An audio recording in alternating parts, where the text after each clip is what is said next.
Hey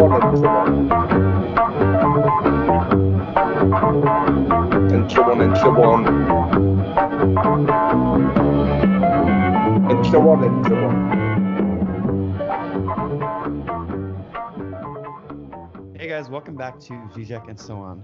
Before we get to the interview with Ben Burgis, we just wanted to tell you that we have a Patreon account, which you can find at patreon.com/Žižek and so on. And on there you'll find extra content, extra episodes, and we've got a Discord server going, so come check it out. And also add that if you want to like and or subscribe on your podcast app and or YouTube, we'd really appreciate that.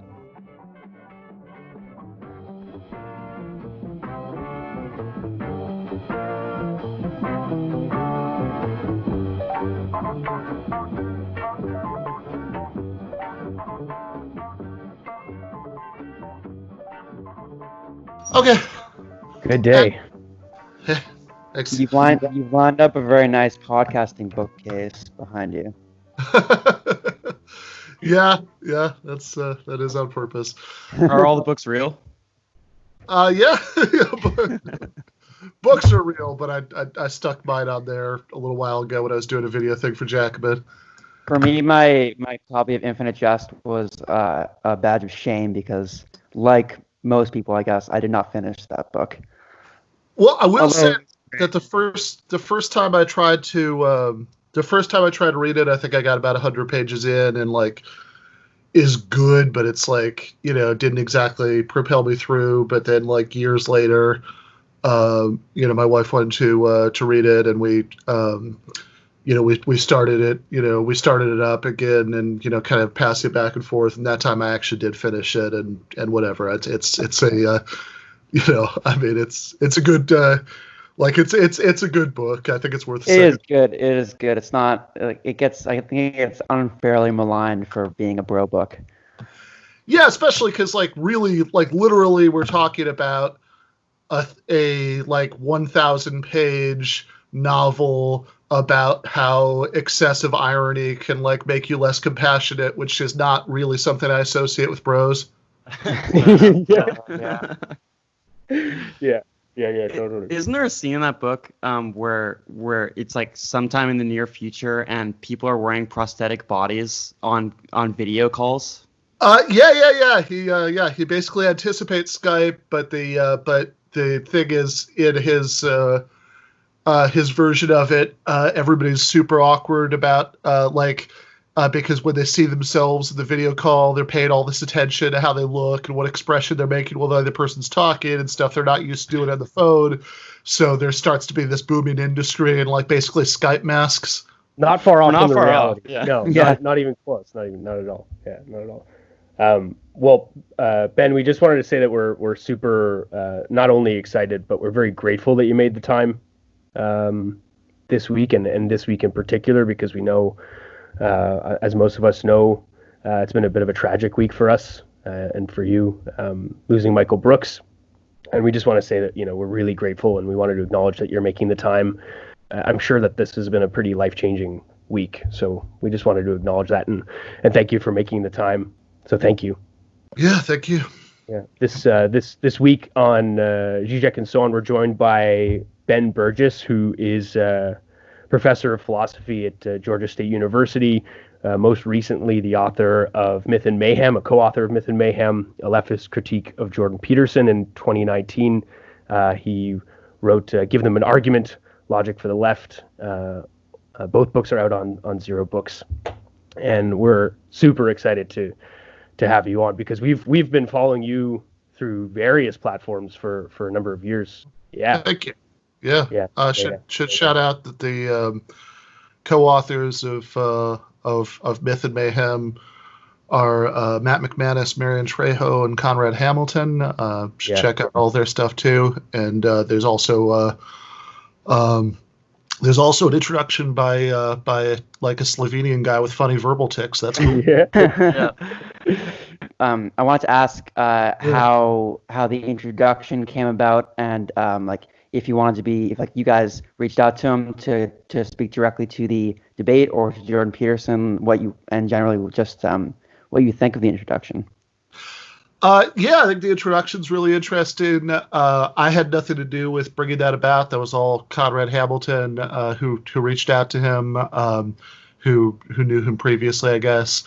But yeah, that was good. I mean, I really liked, I think that debate is something that even that a lot of people on the left kind of didn't quite know what to make of. That there were I think a lot of people were disappointed that Žižek didn't try to do like the rhetorical equivalent of like crushing Jordan Peterson's skull.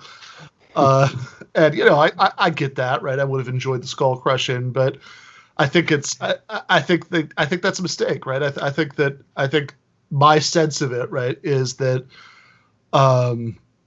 Žižek understood correctly, right, that most of the people who gravitate to Jordan Peterson aren't like hardened reactionaries. They're just like confused young guys who are very alienated and, looking for something, right? Mm-hmm.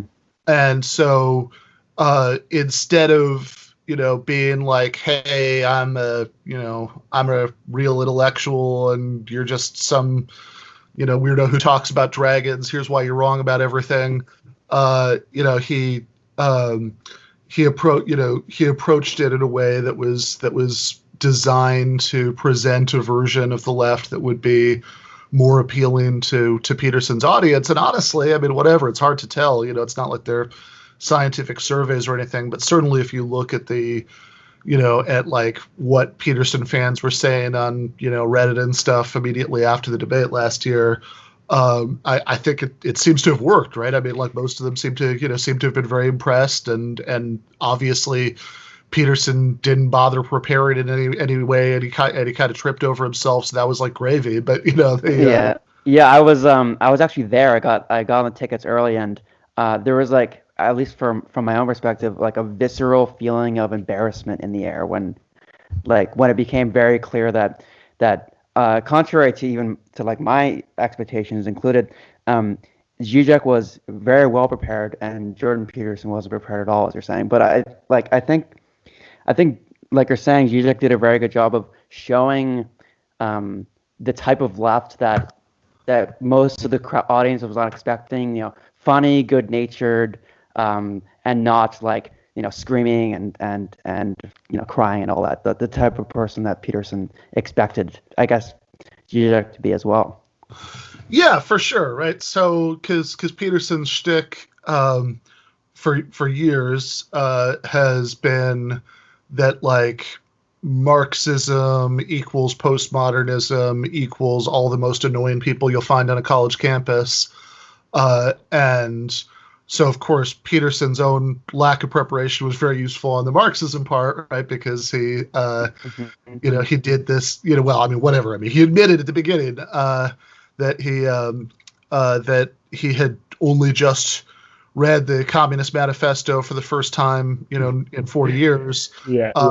And so it's a tough book to get through, Yeah, yeah. That would take you a long hour or two, But yeah, which yeah, like I mean, is like yeah, there are books whose introductions are longer than the Communist Manifesto is, and so it's probably safe to say that if he hadn't read that in 40 years, he probably wasn't like pouring through the Grundrisse either, and that's kind of amazing, right? Because like so much of his shtick for so long has been denouncing Marxism, and so he just kind of admitted to not knowing anything about it, and on the Marxism equals postmodernism front, right. There was that one moment where Žižek, I mean, he still did in an incredibly gentle way, but like, where he did kind of push something a little bit. He was like, okay, but who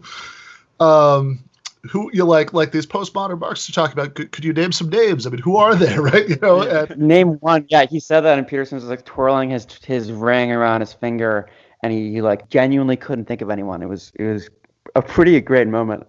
Yeah, totally, right. And then on the last part of the postmodern, Marxism equals postmodernism equals the most annoying people on a college campus note, like the fact that Žižek was this like genial, friendly guy who's, telling dirty jokes and, and clearly trying to get Peterson himself to loosen up was probably the best thing that he possibly could have done in terms of optics.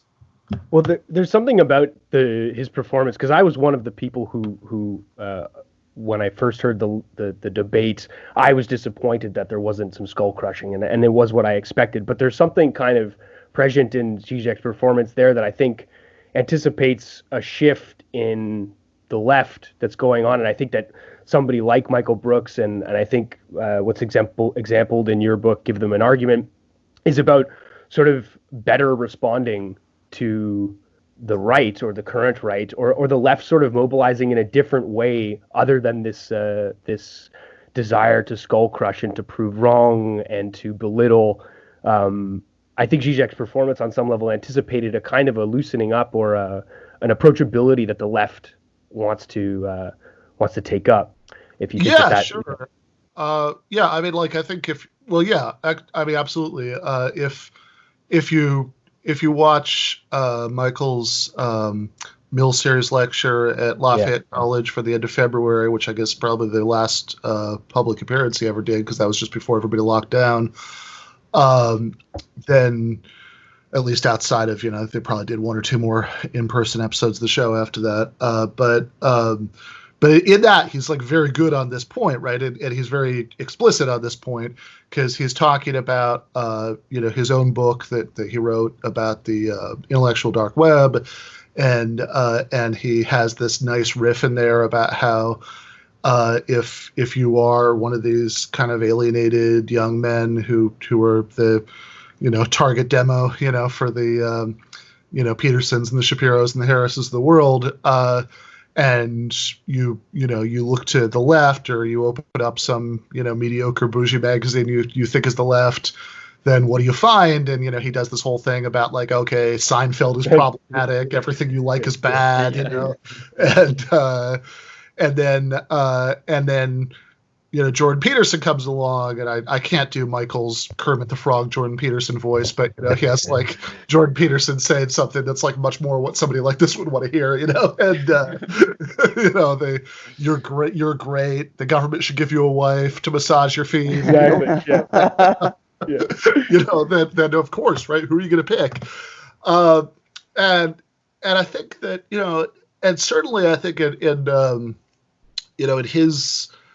his case, right? I think Michael really, embodied a lot of the right approach because he could, he could skull crush with the best of them when he thought that was the best move, right? But it never seemed like sweaty and defensive, like it always, he always seemed, very, very relaxed. It was always very fun, And it's a version of, like what I think Žižek was doing in Toronto, it's a version of the left that like a normal human being would actually want to be around, and wouldn't just be completely alienated by,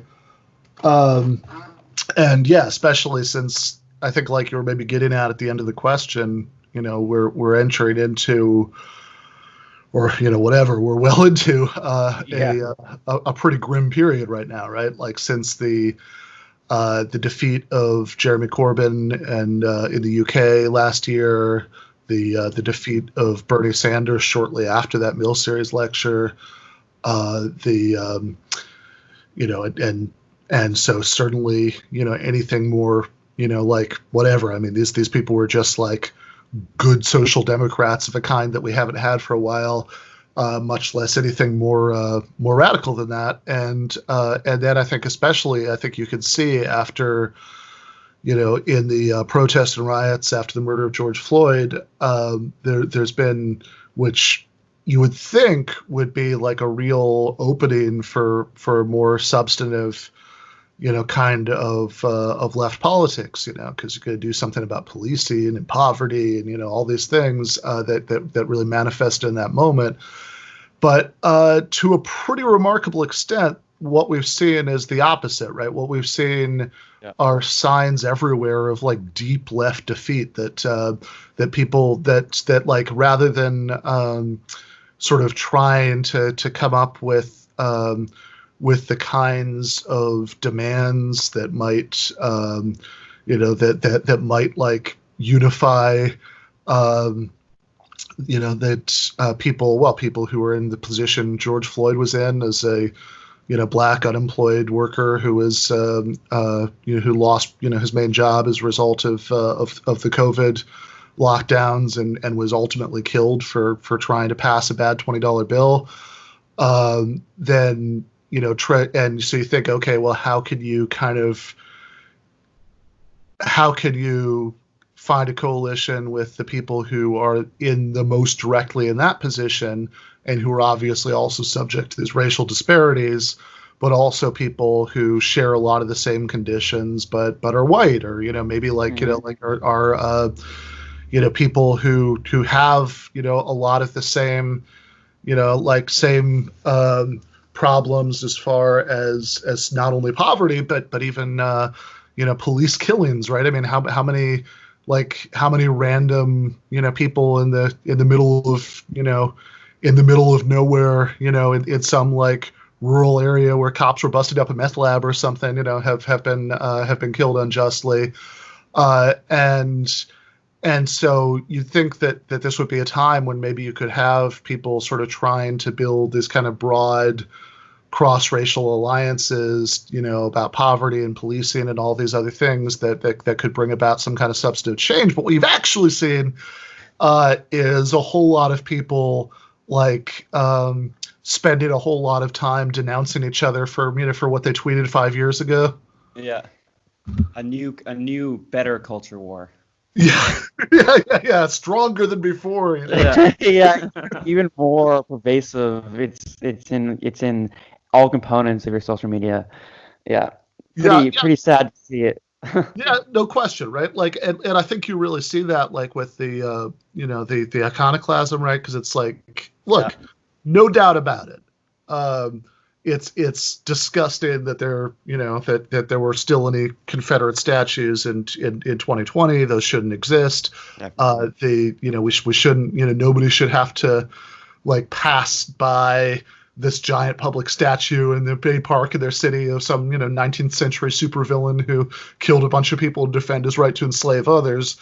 But it is really striking that, like, after all the really bad statues came down, then there was this move to try to bring down the gray area statues, right? And or just the biggest statue that anyone could think of. Yeah. Like even if it's a statue of John Brown or something, right? That that example's made up, but there are ones that are real that aren't far off, and like people want to do things like. There's okay, my mom has gotten really into bird watching in her retirement, and she was telling me there's a move to change the name of some obscure kind of warbler that's like named after a Confederate general. And it's like, I guess, right? But the fact that, everybody's so fixated on this symbolic realm that they've gotten down to the point of renaming the warbler seems like a sign that nobody really has the confidence that they're, because like actually changing a deeply entrenched state institution like policing is an incredibly hard lift. And of course, we've just saw that the left couldn't elect a decent social democrat in a primary, right? We've got Joe Biden. So it's not surprising that people are feeling defeatist about it, but the consequences of that defeatism, are incredibly toxic, right? Like there was a friend of mine, I'll just say as a socialist who's on a podcast in Brooklyn, which narrows it down to 10,000 people. But a friend a while back, he sent me at kind of the height of the protest, he sent me screenshots from his neighborhood Facebook group where people were getting mad at the proprietor of a local beer place because they hadn't put out a statement about Black Lives Matter. And it's like, okay, so this is like just this like neighborhood beer garden that hasn't even been open in person since March. Right. And you're and like what you're focusing on is the fact that they haven't like jumped through the hoop of making this completely vacuous PR statement. if, in that case, whatever, I guess they can make it and they'll be okay. But it's like, but in a great, many cases, because what you're really looking at is, okay,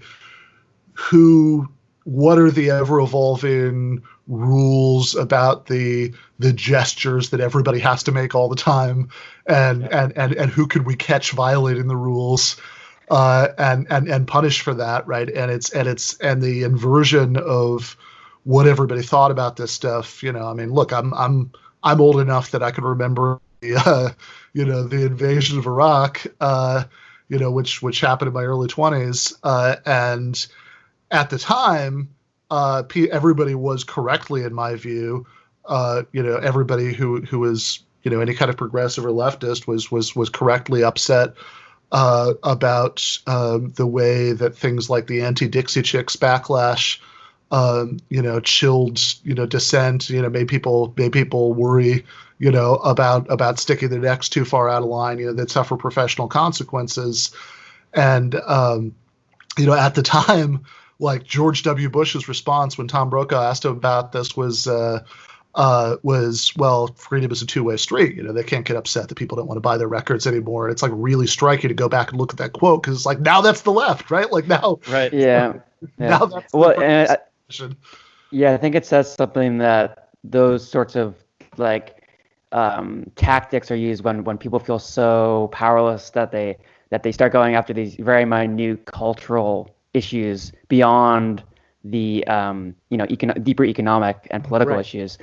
And maybe just speak to what it means to, at this point, be a socialist. I listened to the DPS last week or the week before, where the discussion was exactly about that. And you kind of said at the end where, last year you felt like you could have answered that in detail, but at this point you were unsure, and maybe you could just speak to that a little bit.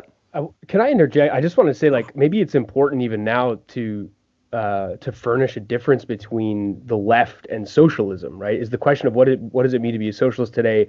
Is it a different question than what does it mean to be on the left today? Because I feel like what we're seeing is that the language and culture wars are an easier way of settling an antagonism that is much more original, right? A material and economic antagonism that is through a Mark Fisher term, the capitalist realist lens. It's too difficult to change those systems, and so it's much easier to sublimate that into things that can be policed quite easily by literally anyone with a Twitter account, right?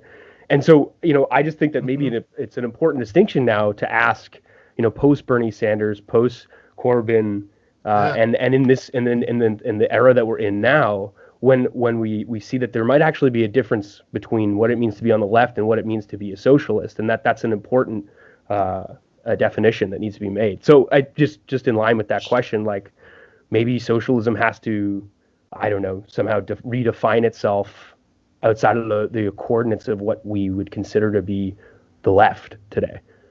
Yeah, I mean, I'm not going to get too hung up on the terminology, right? There's clearly a way that we use terms like leftism and the left to mean stuff that's to the left of liberalism, right? So approximately social democracy and socialism.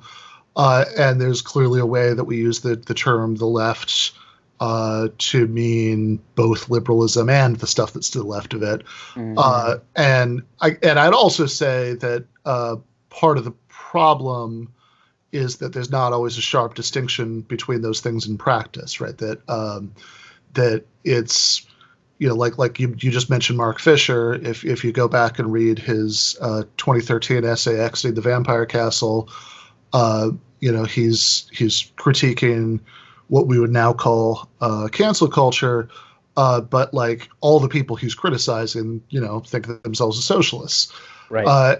And so in practice, there is a lot of bleed over, between these categories, some of which I think is just inevitable, because you're talking about, inevitably you're going to engage with some of the same issues. You're swimming in the same cultural stream, right? That's like there probably isn't, and maybe even in some ways shouldn't be, because it's not like it's not like liberals are always wrong about everything 100% of the time, right? And you should just like, and we could just use the rubric liberals say X, therefore X is wrong, right? I think that'd be too simplistic.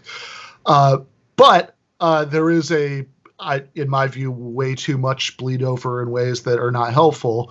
And certainly as far as being a socialist, in February, right? What I would have said is, look, I mean, to be real clear on this, right? Because because terms are used in different ways at different times, right? When I say I'm a socialist, what I mean is I would like to have a different mode of production. I want to expropriate the capitalist class, so workers are in control of the of the means of production, right? Of factories and offices and grocery stores and all that stuff. And the reason to kind of like spell out that definition or rough definition or gesturing in the direction of a definition isn't to score some sort of like Marxist purity points, but it's just to underline why it's such a hard question, right? What it means to be a socialist right now. Mm-hmm. Because even in February, right, it's not like, like even in February, the answer I would have given was a little bit indirect, right? Which is say, okay, we have this resurgent social democratic left, at least, and so to be a radical socialist is conjecturally to be a social democrat, and then I kind of have this long-term perspective about how social democracy could of course lead nowhere, right? I mean, there are plenty of historical examples of that, but perhaps that we could have a long-term strategy where if you kind of push the system to the limits of what it could accept, then you force a moment of choice where you have to Žižek, I remember, had a good article. I think it was called like, I don't remember what it was called, but it was something like how you should think about the new democratic socialists if you're a communist or something like that. Anyway, I'm not remembering the title, but but he kind of said this, right? Where this was like a couple of years ago, I think, 2018, but what you should, that you can that you can sort of try to push as much social democracy as you can get away with, and then Rosa Luxemburg, her polemics against Bernstein has this nice metaphor, right, about how it's like it's like Sisyphus, right, that like reforming capitalism, you're rolling the boulder up the hill, and of course the capitalists will always try to roll it back down again eventually, right, when they think they can. And so when you can eventually force a choice between either giving up the gains that have already been made, or so I remember Michael Brooks put in it, right, kind of taking pieces off the board by democratizing the economy, and that's something I think it's a little bit much to think that you're going to have a mass movement where everybody's going to have the same abstract theoretical perspective about you, stuff like this. But I do think it's imaginable that you could have a set of circumstances under which a critical mass of people would see the strategic importance of doing that. So, but like, obviously what I just laid out, there are like 10 steps, and the first one just felt like it was starting to become real. Right. I was just going to say, are we not in that circumstance as we speak, right? Yeah. But the problem is, the bowl, like what, what little boulder or pebble maybe, we managed to roll uphill is being rolled down again, but it's not being rolled down again under circumstances where you have a energized mass majoritarian movement that could do something about it. It's being rolled down under conditions of extreme atomization and demoralization, where like the Trump administration is openly talking about privatizing the post office. And the only people really making noises about it are making those noises in like Jacobin or Current Affairs. So it's a super dismal circumstance, and that's exactly why, right? The fact that the first step in that feels so much more distant now, right, that it did a few months ago, is why I was kind of saying at the end of that episode of Dead Pundits Society with Adam that it almost feels like, I don't know, what does it mean to be a socialist in July 2020? And it kind of feels like, it's, because like I don't even feel comfortable saying anymore, right? It's like, okay, look, February 2020, what does it mean to be a socialist? Well, conjecturally, that means being like a Bernie Sanders kind of social democrat. And even that has been really like defeated pretty thoroughly right now. And so I think now, I mean, if I had like a really convincing secret plan to reverse that, I certainly share it with you guys. But right now, I think we just need to go back to the drawing board on a lot of this. So where's next? Yeah. It seems just kind of hard to know where to go from there. But maybe we could just switch gears and we wanted to ask you about how you understand logic and philosophy in relation to politics, and so I just wanted to ask, I was reading Give Them an Argument earlier, and you had an interesting passage about the difference between formal logic and dialectic logic, and you threw an example with Trotsky and Rand, and maybe we just explore that a little bit. Sure. So this is oftentimes when people tell me that they liked the book, except this is the except, 'cause, I think that for some people's taste, I think that chapter was way too was way too abstract and theoretical. There was a little bit of logical formalism in it, which triggers some people's math phobia.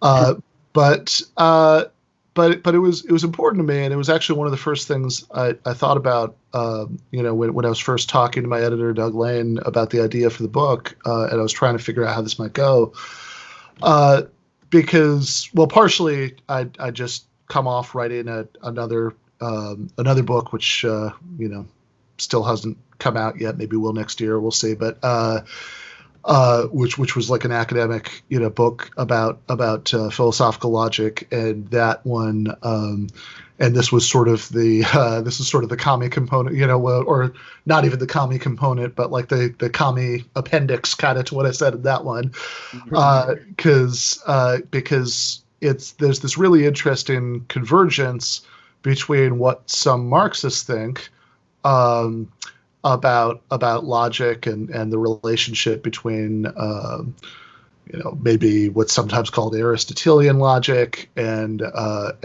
what is sometimes thought of as Hegelian or dialectical logic, although I'm actually, for reasons we'll get into, I'm not sure that that's a useful term for that. I think maybe dialectical methodology or something might be better, but in any case, right, it's something that that Hegel and subsequent people do sometimes call dialectical logic, and so the position that somebody like Ayn Rand takes is that look, one of good, in her view, right? Aristotelian logic teaches us that A is A and A is never not A. It's the law of non-contradiction and all that stuff. And this like goofy, charlatanish, dialectical stuff tells you that contradictions are cool, right? And not in fact to be avoided. So of course that's hideously irrational. And you would expect the response from any Marxists to be, no, you're confused. That's not what, Hegel, Marx, and Engels, these people are saying.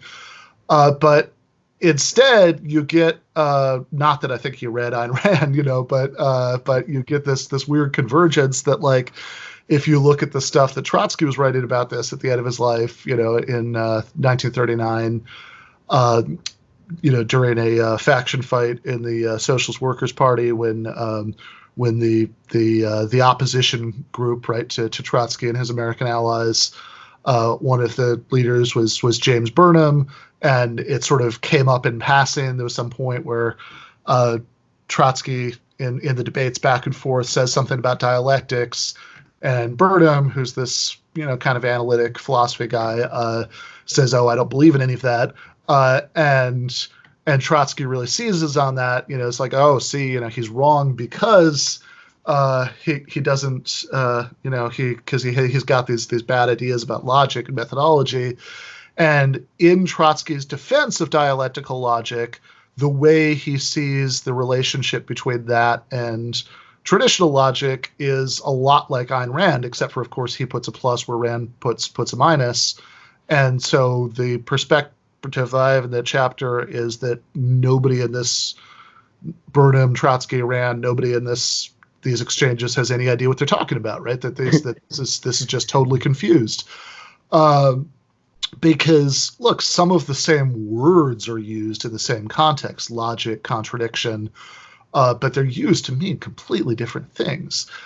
So logic, in the sense that you might talk about formal logic or Aristotelian logic or whatever, is, and whatever. I mean, I think even that's like a little bit misleading, because like all right, so Aristotle's like the first philosopher to talk about use the phrase law of non-contradiction, but like the idea that like logical inconsistency is bad is no more something we're getting from Aristotle than we're getting the idea that the external world exists from Descartes. Right. But that in that context, right, that kind of logic, what you're talking about is the relationship between statements, right? If this assertion is true, is this assertion true? Could these assertions both be true? Saying that that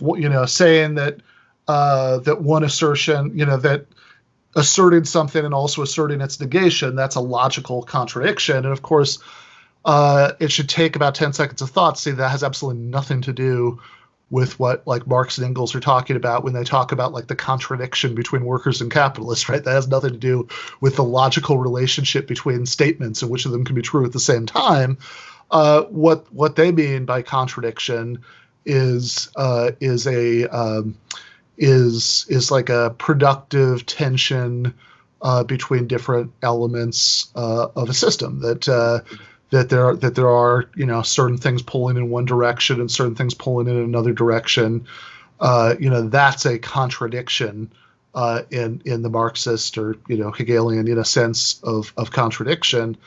And it really has nothing to do with these formal logical distinctions. And so, I just, really like going back and rereading that stuff from 1939. Like, I really wish, there was some like third person in this debate, with Trotsky and Burnham, who could have like just sort of disambiguated the terms. They could have gone back to arguing about Stalin or whatever. Right. Oh, but I'm still kind of wondering then, like, what you kind of perceive as the relation of logic to the world or to sort of like lived material circumstances, because it seems like you're still in the end trying to mobilize logic. I mean, you're saying give them an argument. So like, how does logic kind of give someone an argument and not kind of make claims about the validity of certain statements? Yeah. So the distinction that I would make is that so statements could be true or not, and of course, unless a statement is like internally inconsistent, in which case logic can tell you that it's wrong because you're saying two things that can't both be right, or it's just a tautology, right? It's just some empty, A is a thing that's just true by definition. Unless it's in one of those two categories, logic can't tell you what's true or false. What logic can tell you is whether is about the relationship between assertions, right? In other words, it can tell you, okay, if this assertion is true, this other one must be too, right? If this one is false, this other one must be true. So, so logic in the broadest sense of the term is just the study of, what makes an argument good or bad, and in particular, and of course, oftentimes what makes an argument good or bad is whether the premises are true, right? And that part, logic per se isn't going to tell you, right? But like, but whether, whether an argument is good or bad in the sense that, that the premises, if true, would give you a good reason to believe the conclusion.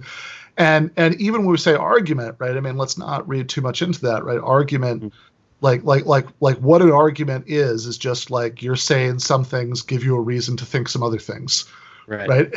And of course, in that sense, because there's a lot of weird stuff, especially when I think some people on the left start talking about arguments and logic, where like they use the word logic and you can tell that they're reading all this other stuff into that term, right? That like that when they say, because people will even contrast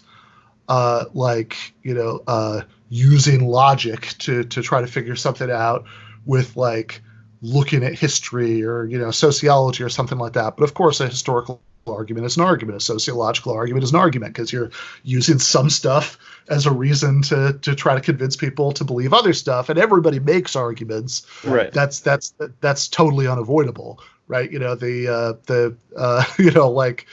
Like half the impetus for the book was thinking about all the standing gags about logic and arguments and debate on Chapo Trap House, but it's not like the Chapo guys make arguments all the time, right? Because how could you not, right? If you're talking about this stuff, so I say like give them an argument that we should have that we should care about getting the arguments right. The point isn't like, oh, we should start doing this novel thing, right? That we don't normally do. The point is that it's worth actually learning some of the terminology and learning some of the techniques that are involved in carefully examining arguments to see if they're good. Because there's a weird way in which in some segments of the left, this activity has really been devalorized. That there's this sort of view that like, oh, this is something that like the only people who would care about this are like annoying debate nerds who are probably libertarians anyway. And in any case, if we do. That anybody on the left who would say this is important must think that you can like debate, that you can like that you can win the political war by like, by just having debates, that we can we can debate our way out of the capitalist mode of production. And of course, I don't think any of that stuff, right? But I do think that it's often very useful to be able to explain exactly what's wrong with a bad argument and to try to do a better one, because we are all, like to the extent that we're in the persuasion business, right? Like to the extent that we do things like have magazines and podcasts and, YouTube show, all these things that the left is doing anyway. And so we are very much in the business of trying to engage with people who don't necessarily agree with us and bring around those who are persuadable. Then I think thinking harder about how persuasion works and how we might be better at it is a worthwhile thing to do.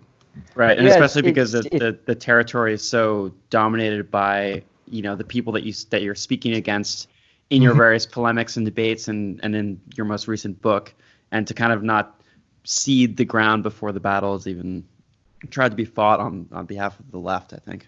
Yeah, I mean it's such a weird thing, like to sort of cede like.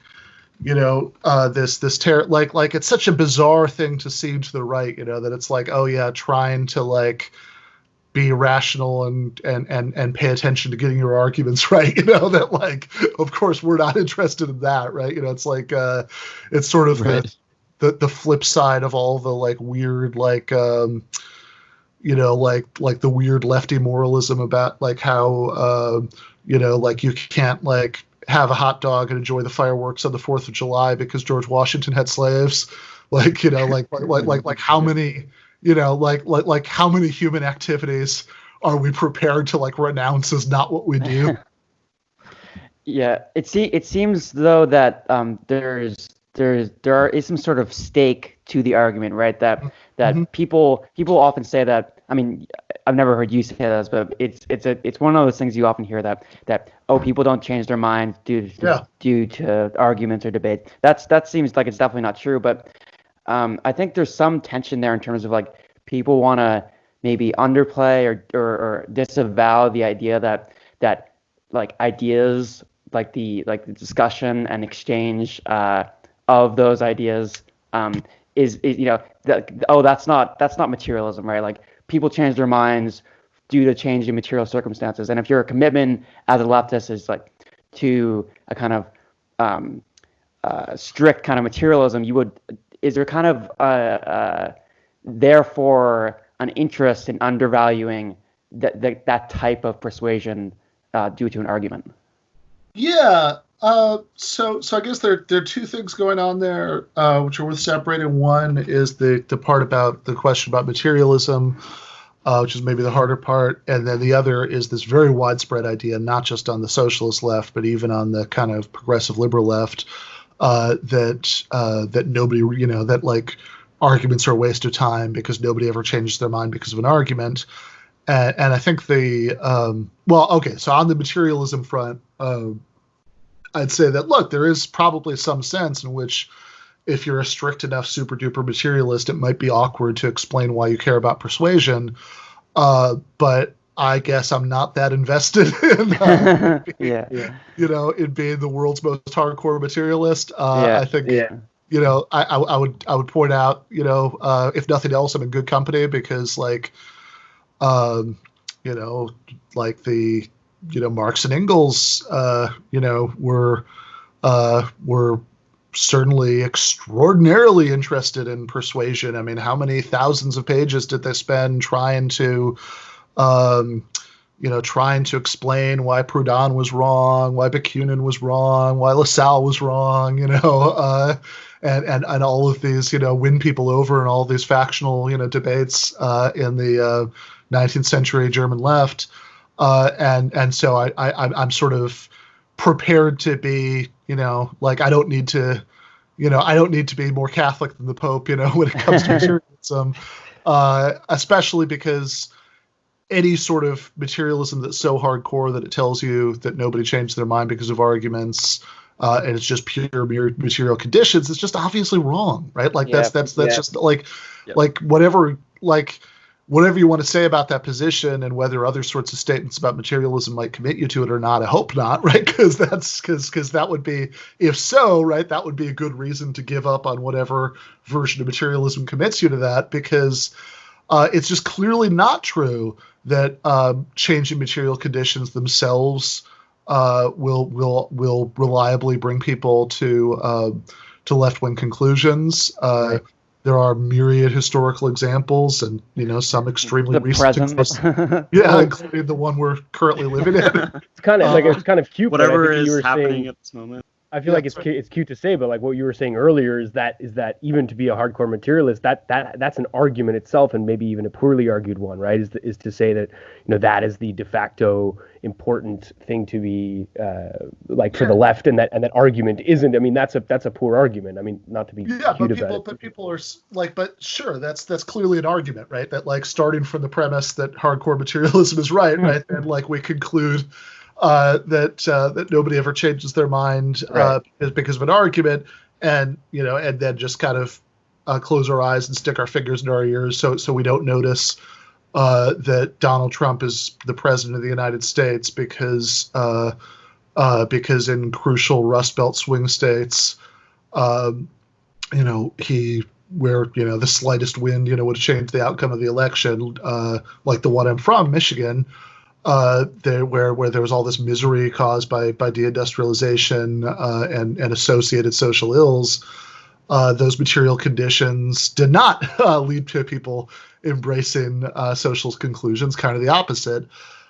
So also, I guess I'd also just kind of note the irony, because a lot of the people that I hear this from, right, the people I'm most likely to hear say, oh, nobody ever changes their mind because of arguments, especially the ones I know the best in real life. I'm like, hold on, dude. I know you.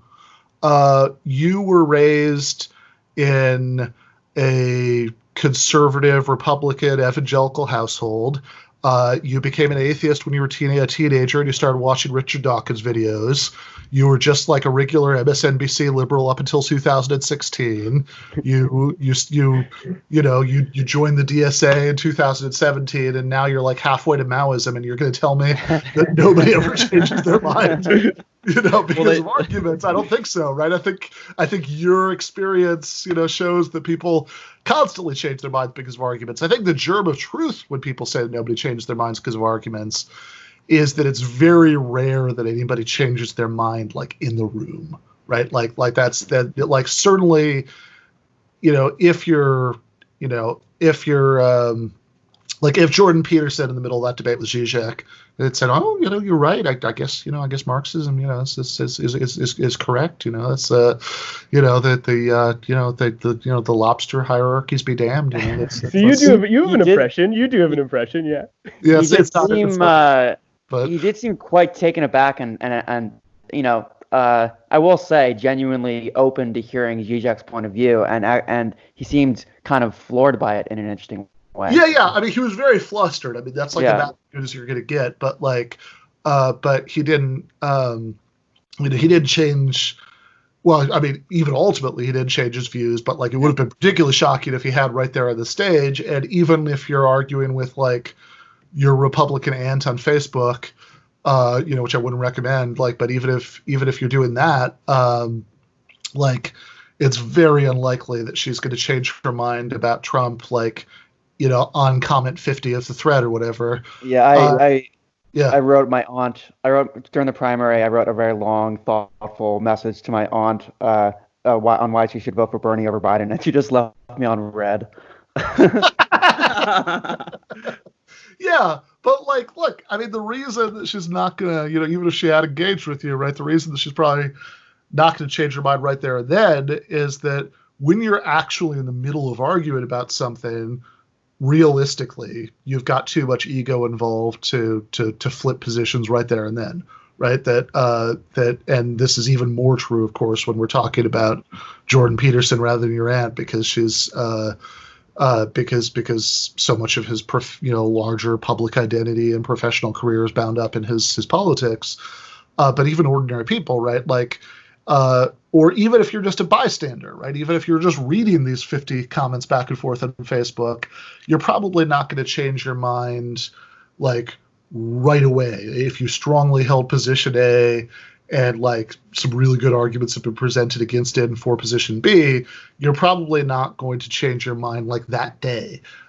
Because realistically, your initial reaction to hearing really good objections to your positions and really good arguments for different positions is probably mostly going to be irritation.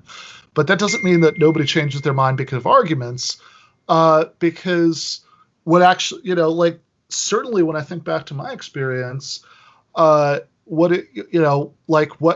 happens is, yeah, sure, I'll be irritated, on first exposure, but then maybe days later, weeks later, whatever, I'll kind of find myself thinking back to the subject and I'll realize that I now feel differently about it, that some of the same considerations I initially dismissed now seem pretty powerful to me. And I think that that's a more psychologically realistic account of how persuasion works. But notice that in that account, people are still persuaded all the time. It would be weird if you never changed your mind about something, or if you didn't have any reasons that had anything to do with anything you'd ever heard anybody say for changing your mind. Yeah, we'd all still be stuck in the anal phase or something. Right. Exactly. But it does bring to mind, to me, what I think of here is the question of ideology. Yeah. Because the question persists, okay, logic, arguments, changing our minds. But can't logic also kind of serve the dominant or hegemonic ideology? I mean, and yet still be consistent. I mean, I'm not trying to poke holes. No. I mean, to kind of bridge the gap between ideology or sort of bring in ideology here. I wonder how you would kind of conceive of that. Well, yeah, and if you you have two ideological sides that are vying for and proving their own validity, right? No, look, absolutely, of course. Look, there is more certainly consistency is one check on bad reasoning, but it's not the whole story. You can have internally consistent worldviews that are different, right? And in fact, something that I spend quite a bit of time on and give them an argument is exploring the limits of logical persuasion, right? Because it's not necessarily going to be the case that every time two people come to different conclusions, it's either because one of them is mistaken about the underlying facts or because of bad reasoning, right? Like sometimes, they just have deeply different worldviews, right? This is where the Hume stuff comes in for me. That certainly anytime we're having like a normative argument, right? Where we're having a debate about what should happen, what would be just or unjust, right or wrong. Which, again, like I'm going to sin against materialism here, is inevitably quite a bit of what's going on in political discussions. I think there's no way around that, right? I mean, like it's even like as a worker, if you're going to band together with your fellow workers in solidarity rather than try to cut a side deal with your boss, there's going to be a normative component to that, about what sort of values you're committed to, and we can't. If we have a disagreement about values, right, about ought, that's not necessarily irreconcilable, right? Oftentimes we can convince, we can be persuaded because we can come to see that there's some deeper value that we hold, in light of which, we should give up some normative commitment. That absolutely happens all the time. But the problem is that that there's no guarantee that all such arguments can be settled that way, especially because to maybe make up for some of the sins against hardcore materialism, sometimes those deep disagreements in values, those fundamental differences in worldviews, really do have to do with conflicting material interests, and so. If people are going to be very good at valuing whatever they have to value, to justify, a system that works well for them, right? You're not gonna. There's like we could bring in like Peter Singer and the ghost of Immanuel Kant, and give Jeff Bezos a 12-hour moral argument that he should improve conditions in his warehouses, and he would be unmoved, right? That's not gonna, there is no possible moral argument that's going to convince him to turn Amazon into a worker co-op, so I think there are definitely some hard limits on the ability of rational persuasion to shake deeply entrenched worldviews, but that said, that doesn't, to my mind, mean that we shouldn't bother because we because it's also the case that there are plenty of people whose material interests should line up with the program of the left, and even whose whatever. I mean, like there are certainly people whose material interests line up with us who will never ever be persuaded no matter what. Should be realistic about that too. But there are persuadable people in that category, right? People who have that kind of, mush of views, like my go-to example for this is often Joe Rogan, because if you listen to that show, which I do quite a bit, because I don't, especially like when I go running, I'm not gonna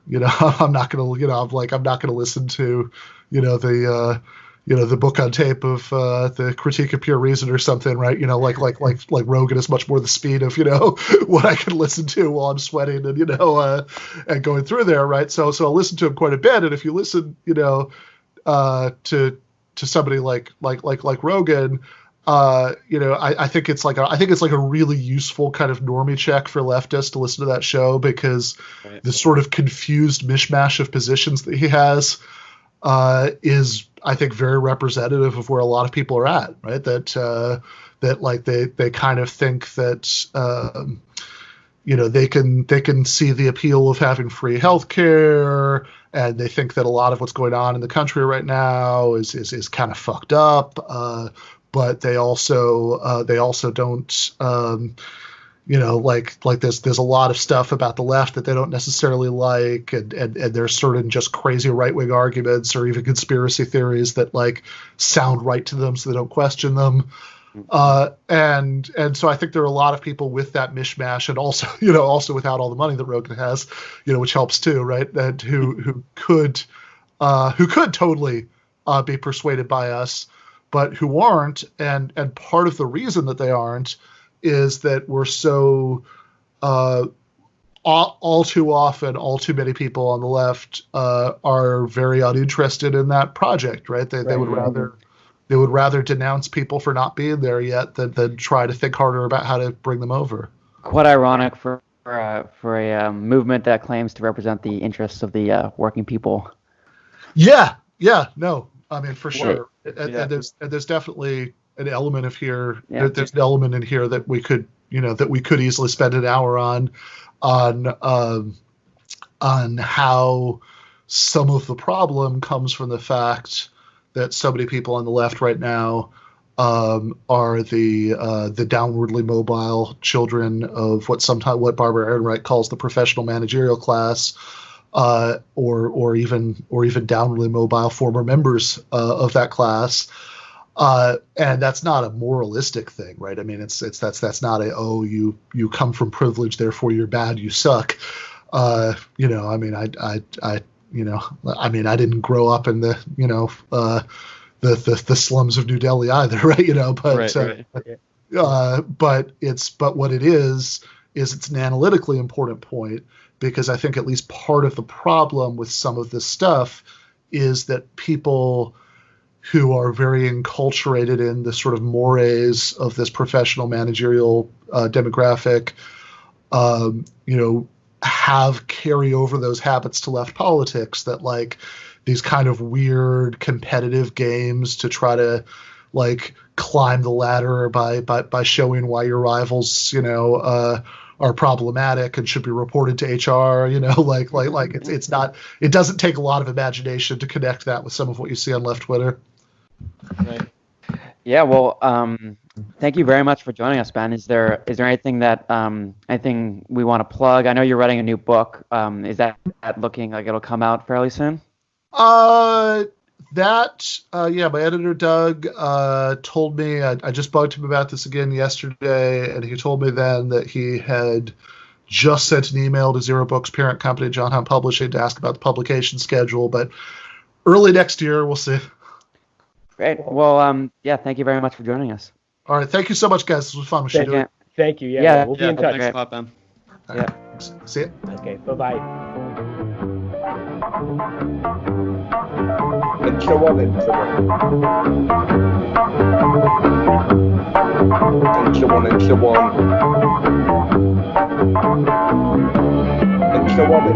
And